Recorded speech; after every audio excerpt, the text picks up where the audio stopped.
Hi, this is Jundo. Welcome to Treeleaf. You know, it's the first day of April, and that's springtime, a time of new beginnings. And one of the things we were thinking about at Treeleaf is that we need a new beginning. We need a better way to hook people and sucker them in, to attract people into our Sangha. So I asked our members to write me with their suggestions for how we could better, appeal to people. One of the things that was written was that we need to look more Japanese. It never hurts when you're teaching Zen to have more Japanese stuff. So for that reason, I'm going to make sure that there is always a shoji screen in every talk I give. Because what says Zen more than, you got it, shoji? But also, some people don't like my Western clothes. And they said I should always make an effort to be wearing my Japanese robes. And I'm going to do that from now on. Always, whatever I'm doing, I'm going to dress like a 1,000-year-old Chinese man. Huh? There you go. But even if we do that, I think we're going to miss out on the youth. We need to reach out and attract the youth. And what says youth more these days than tattoos? And I found this one, and I hereby promise I'm going to go out tomorrow and I'm going to get my first tat. In the meantime, let me stick that on there. That's good. And I've also been practicing on some of my slang here, so I can be a hipster and appeal to the young dudes and dudesses. Like, when I'm chillaxing with my zazen, it's just like epic, uber wicked. And by the way, the Buddha says, don't be hating. Chill out. Peace out. Huh? What do you think? Now, another suggestion we had is that, frankly, I should go more fire and brimstone on people's butts. Really tell them that if they don't follow my way, it's the hell highway. And in order to do that, I thought we'd, turn on a little bit of Reverend Jundo. Now, Reverend Jundo is someone I had here at Treeleaf a few years ago. He hasn't come to visit us, so I may be a little rusty, but let me give it a shot. I am telling you that this is the book of the Buddha, and if you do not listen to the word of the Buddha, you too shall burn in hell. You too shall come reborn as a dog, It's scaring the baby over there. Sorry about that.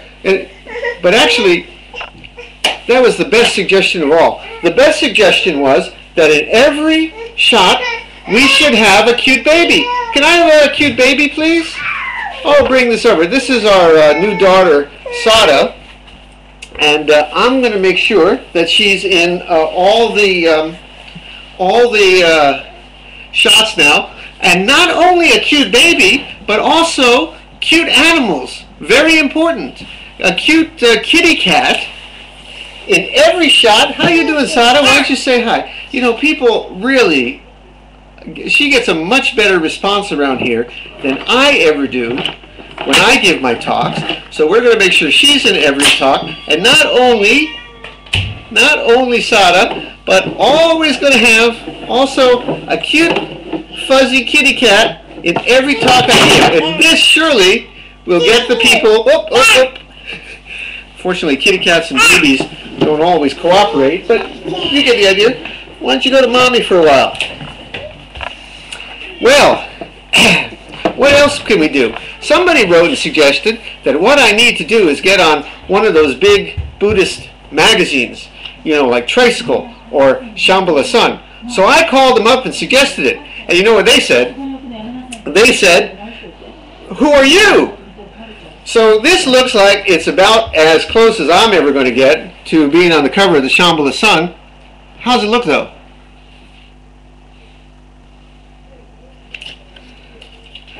One of the things they suggested I could do in order to get, to become a celebrity Buddhist is to, get those celebrity endorsements. And who do you really need if you're going to be a success in this Buddhist world? You need the Dalai Lama. And I am very happy to say that my friend the Dalai Lama has offered to come in here today. Hello, Jim. Hello, this is Dalai Lama. I'm coming from White House. I met Barack Obama. He's also a big fan of you. Oh, thank you, Dalai Lama. Thank you so much. And I want to tell you, I dig your stuff. Oh, I dig all your books too. Next time, please let me endorse your book. And also, oh, who's here? Oh, Thich Nhat Hanh. Thich Nhat Hanh. Yes, Thich Nhat Hanh. Hello. Oh, hello, Jim. This is Thich Nhat Hanh. I'm very glad. When I think Buddhism, I think Treeleaf Sangha. Oh, thank you, Yes, hello. Yes, thank you. That's Thich Nhat Hanh, N-A-H-T, Thich Nhat Hanh. Well, thank you very much, both of you. Very glad to have you here. And that reminds me, my brother, Brad Warner, he got a great shtick with this whole punk thing. So I decided, maybe that's what I'm going to do. I got my tat, that's got that Levine fellow on it. And what do you think? Just like on that book. Let me get it. Huh? What do you think? Maybe I'm going to go punk here too. And that's not all. Some people said, now the trouble with Zen is it's not colorful enough. It's not colorful enough. What you need are fancier robes. And I agree. We're basic black. So we're going, with these robes here. And by the way, these are my wife's. She's standing right here. My wife's drapes. She's a little upset about this. Yeah, but I look good in red. And not only that, when you are a Zen teacher, you need a fancy hat. And I found a dandy one. What says spiritual guide more than a hat like this? There you go. There you go. But I want to be honest about something here. I'm going to lose my hat. I want to be honest about something here. One of the things that's kind of a handicap when you're an American Zen teacher is that people don't take you seriously because, I'm going to say this bluntly, you don't look the part.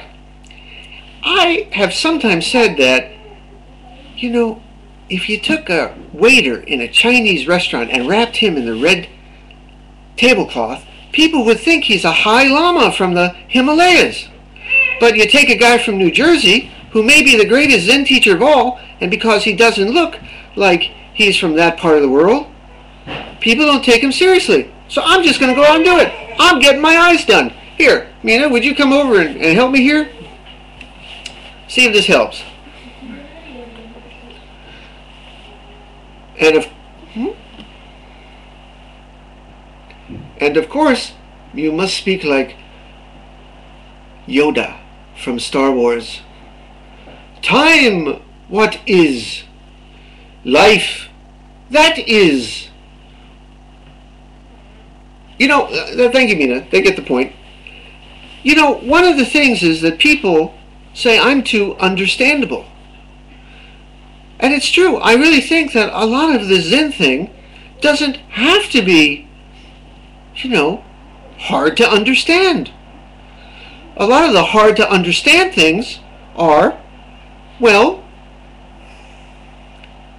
because a lot of the people who spoke this in English centuries ago, no, that doesn't make sense. They spoke it in Chinese centuries ago and it's been translated, it's hard to understand. But people say, you should be harder to understand. So from now on, I am going to be harder to understand. I'm going to say things like this. The turtle sits under the mountain. The one-eyed dragon flies with the goose. Oh! The fire boy runs. The wind blows. Scooby-Dooby-Doo.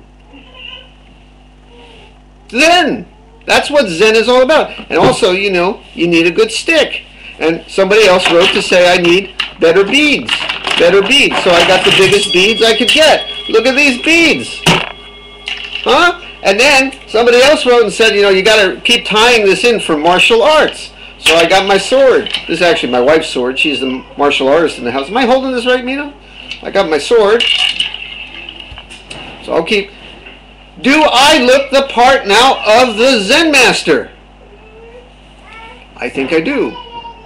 And on top of that, it's time to change this policy we have around Treeleaf of not accepting donations. We're going commercial here. Somebody suggested we should open a resort center. And I said, why just a resort center? Why not a whole hotel? And if we're going to open a hotel, why not a whole hotel complex in Las Vegas, Nevada? So our architects, cute baby's coming back. Our architects in are building this now in Las Vegas. This is going to be our new Buddhist palace. Buddhist palace. It's not actually going to be made of Legos when the real thing is built, but you see there's going to be Buddha here on the top with light rays coming out. That's actually a revolving restaurant, all vegetarian, of course. Here we're going to have a little our Zendo, but here will be all hotel rooms, and of course, since it is Las Vegas, there will be a casino in the bottom, but we're figuring out how to work that in doctrinally. But Buddhist palace, and you too can be part owner of Buddhist palace. We are now taking donations. We intend to sell not just 100% of this, we're going to sell 1,000% of this to anyone who would like to be part owner in Buddhist Palace, our new Zazen Spa and Resort. Well, that's my idea. What do you think? I think that it's the 1st of April, which means that I can be a fool, because it's April Fools. And I'm not actually going to do any of this stuff. But it's nice to think about. And I'm afraid I'm just going to keep being boring old Jundo with the boring old Treeleaf Zendo. Just a place to sit zazen. Actually, another one of the suggestions we had was, if you want to really attract people, get rid of all that zazen. Who likes that? But we're going to keep sitting zazen. And as a matter of fact, I think that's what we're going to do right now. Oh, where's the cute baby? Let me bring her back for zazen.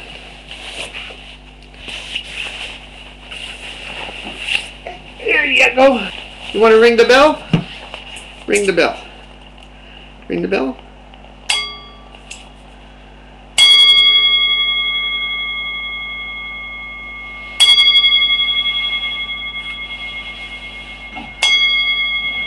Okay, wave hi everybody.